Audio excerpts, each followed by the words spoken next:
Edwina Mountbatten was the royal family's most rebellious, promiscuous, and dangerous woman. She was the last Vicereine of India, but history remembers her for the forbidden love affair with Jawaharlal Nehru. While millions died during the partition, she was in the bed of India's future Prime Minister. Welcome to Iconic Lives. Today we discuss the biggest political sex scandal in history, dirty laundry of an open marriage, and the passion that destroyed an empire.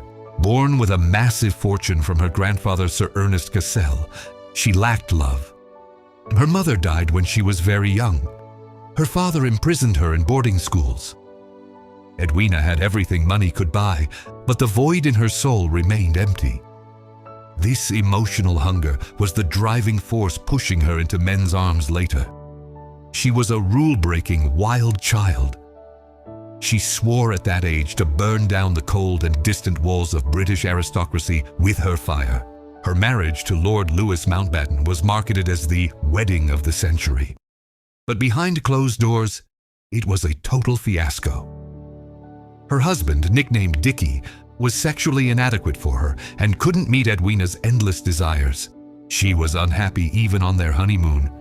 Edwina was in love with her husband's uniform and surname, but not his performance in the bedroom. This sexual mismatch opened the door to one of the biggest royal scandals: open marriage.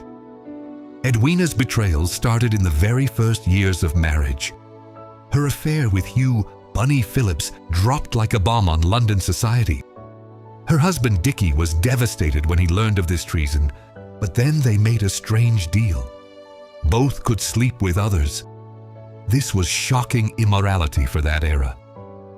While Edwina cuckolded her husband with countless lovers she took to her bed, Dickie watched silently, sometimes even enjoying this perverse freedom. Her sexual appetite was insatiable.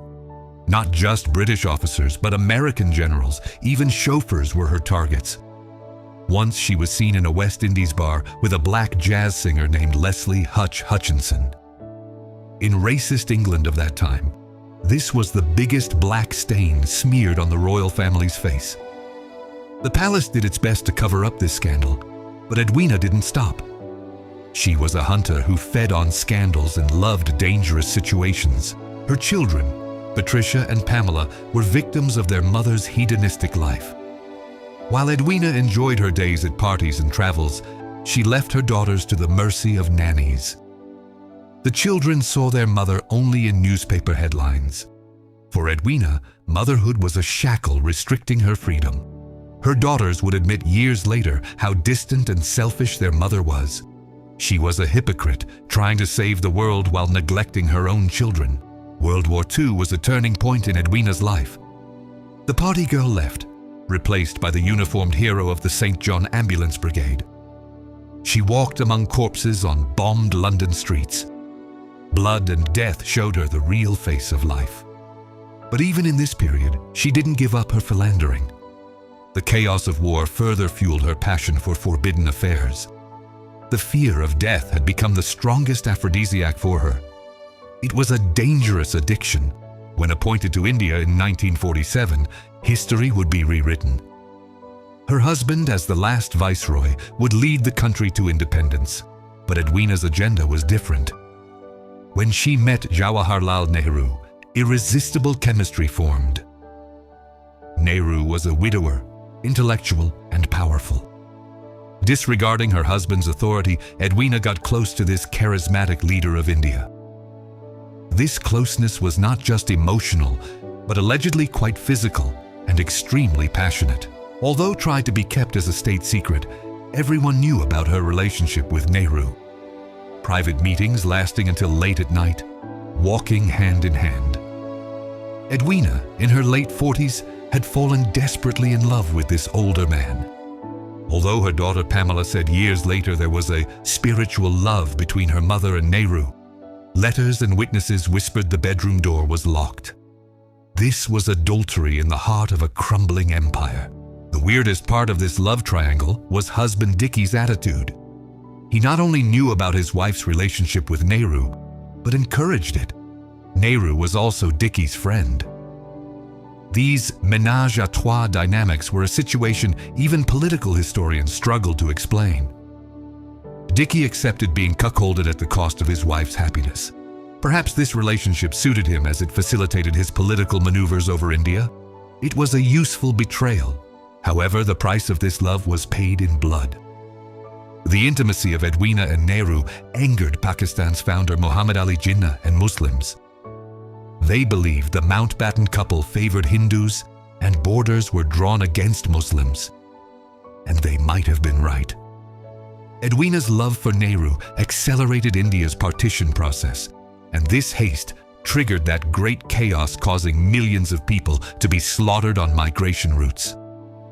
Love caused a massacre. The brutality during the partition had stained Edwina's hands too. She tried to redeem herself by working in refugee camps. In tents full of cholera and dysentery, she helped dying people. Perhaps she was paying the price for that forbidden pleasure she had with Nehru with these painful scenes. Her own love story was built on the tragedy of millions.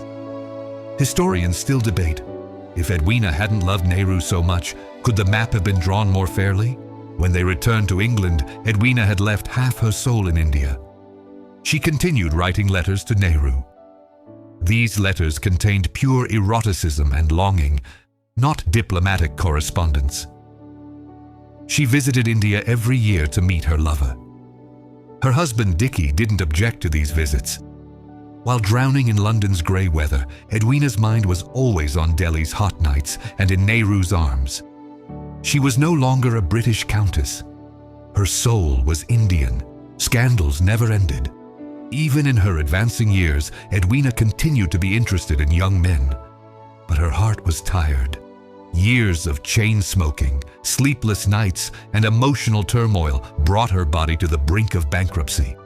Doctors warned her to slow down, but she didn't listen. She adopted the live fast, die young philosophy. She desired to die on duty, while in motion, not peacefully in bed or at a boring reception. She wanted a dramatic exit. The biggest tragedy in Edwina's life was actually never being fully satisfied. Neither money, title, nor countless lovers gave her the peace she sought. She seemed to be always running from something. Maybe from the lack of love in childhood. Maybe her husband's inadequacy. Nehru was the closest harbor to her, but even that harbor was forbidden. Edwina was one of the world's most powerful women, but at the end of the day, a lonely soul enslaved by desires. Memoirs published by her daughter Pamela years later confirmed the dimensions of her mother's relationship with Nehru. Pamela refuted this platonic lie by describing how her mother and Nehru looked at each other with passion and the electricity between them. Edwina pierced through the rigid rules of the royal family with her own passions.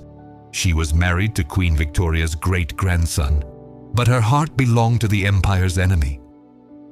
This was ironic history. In 1960, during a trip to Borneo for the St. John Ambulance Brigade, she took her last breath. She was only 58. It is said she was found in her bed with Nehru's letters in her hand. Her heart couldn't take this fast-paced and scandal-filled life anymore. Her death was sudden and shocking. England had lost its rebellious princess. But the real mourning was held thousands of miles away in India. Nehru had lost his soulmate and would never be the same. Her funeral was buried at sea upon her will. Her husband Dickey released her into the waters off Portsmouth in tears. But the most striking detail at the funeral was the wreath sent by Nehru. A frigate belonging to the Indian Navy was there with Nehru's special instruction and dropped a wreath into the sea. This was the last meeting between two lovers. Her husband and her lover sent her off to eternity together. This scene was the final act of their trio. Edwina Mountbatten was not just a noble, but a revolutionary breaking taboos. She was way ahead of her time with her sexual freedom, stance against racism, and fearlessness. But the legacy she left behind was controversial. Her role in India's bloody partition, the children she neglected, and the husband she cheated on. She wasn't an angel, definitely not a devil either. She was a passionate woman who chased her desires, and both she and others paid the price. Today, while Edwina's story is romanticized in series like The Crown, reality is much darker and complex. As iconic lives, we saw the rust under those shiny crowns and secrets in the bedroom. She was the hero of a love that destroyed an empire. Her relationship with Nehru changed the fate of not just two people, but two nations. Edwina sleeps in the depths of waters, but her scandals still continue to surface. Stay with the dark truth. Goodbye.